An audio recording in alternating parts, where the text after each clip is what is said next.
इस बीच उत्तर प्रदेश में मौलाना छांगुर से भी बड़ा धर्मांतरण ये रैकेट है जिसका अब खुलासा हो रहा है। आगरा पुलिस ने इस मामले में बड़ा खुलासा करते हुए इस गिरोह के काम करने का तरीका आतंकवादी संगठन आईएसआईएस से मेल खाने की बात कही है। तो अब यह खुलासा हुआ कि भारत को इस्लामिक राष्ट्र बनाने की मुहिम बाकायदा ये पूरा सिंडिकेट चला रहा था। आगरा धर्मांतरण रैकेट की अहम कड़ी आयशा, धर्मांतरण गिरोह की महिला कमांडर आयशा, आईएसआईएस की तरह खतरनाक मंसूबे पालने वाली आयशा। गिरोह की सबसे तेज तर्रार सदस्य के रूप में काम कर रही थी आयशा। छांगुर से भी बड़ा नेटवर्क आगरा से धर्मांतरण को संचालित कर रहा था और आयशा आईएसआईएस की तर्ज पर हिंदुस्तान को इस्लामिक स्टेट बनाने का मंसूबा पाले थी। अवैध धर्मांतरण का यह मोडस ऑपरेंडी आईएसआईएस का सिग्नेचर स्टाइल है। अभी तक प्रारंभिक जांच में इस ग्रुप का संबंध पीएफआई से, एसडीपीआई से और पाकिस्तान के आतंकी संगठनों से भी होने के संकेत मिले हैं।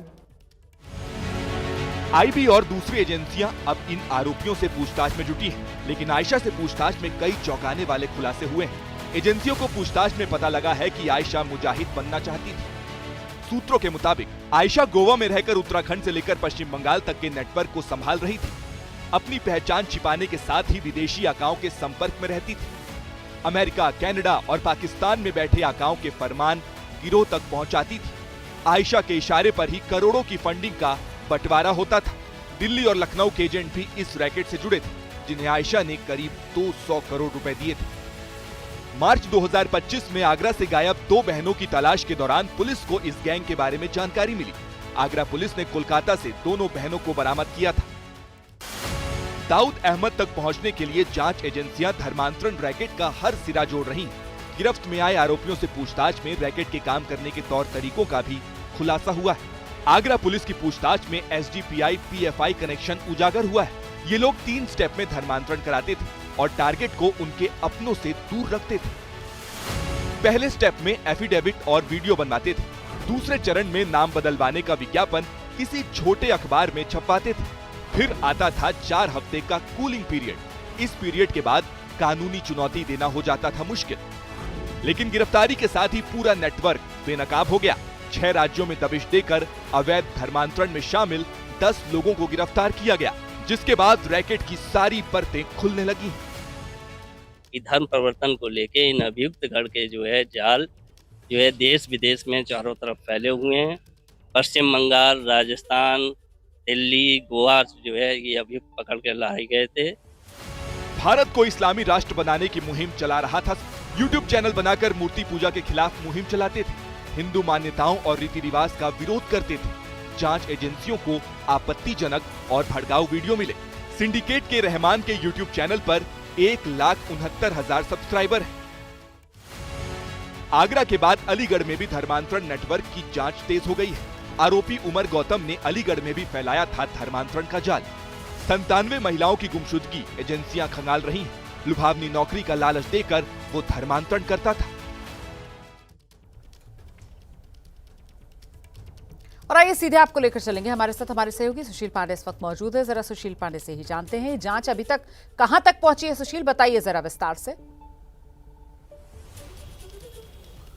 जी देखिए, इस पूरे मामले में अगर बात करें आगरा पुलिस की, तो निश्चित रूप से आगरा पुलिस ने कई राज्यों के पुलिस से संपर्क किया है और अब ये पूरे सिंडिकेट को क्रैकडाउन करने के लिए जो आगरा पुलिस है वो आगे बढ़ रही है। ये भी बताया जा रहा है कि आगरा पुलिस ने इस पूरे मामले में आगे बढ़ने के लिए 3 टीमों को बनाया है जो अलग अलग राज्यों में दबिश दे रही हैं। सबसे बड़ी बात है कि जब पीड़ित के पिता से हमारी बात हुई तो उन्होंने बताया कि किस तरह से तमाम जो युवा हैं, यानी कि जो पढ़े लिखे लोग हैं रुमाना, उनके पूरे दिमाग को ब्रेन वॉश किया जाता है, उन्हें रेडिकलाइज किया जाता है, उनके परिवार से संपर्क किया जाता है और बाकायदा इंतजार किया जाता है कि अगर कोई उनके घर में नाबालिग है तो उसकी उम्र 18 हो जाए, उसके बाद ये गैंग एक्टिव होता है।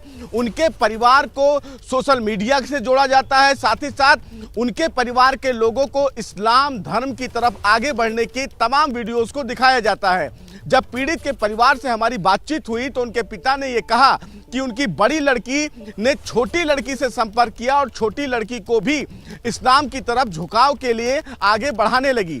ये जो बड़ा सिंडिकेट है वो कहीं ना कहीं विदेश में बैठे हुए तमाम जो आका हैं वो फिलहाल कुछ लोगों को फंडिंग करते हैं और ये पूरा जो सिंडिकेट है वो युवाओं को टारगेट करता है और ये बताता है कि किस तरह से उनका ब्रेन वॉश किया जाए और किस तरह से उन्हें इस्लाम धर्म की तरफ मोड़ा जाए।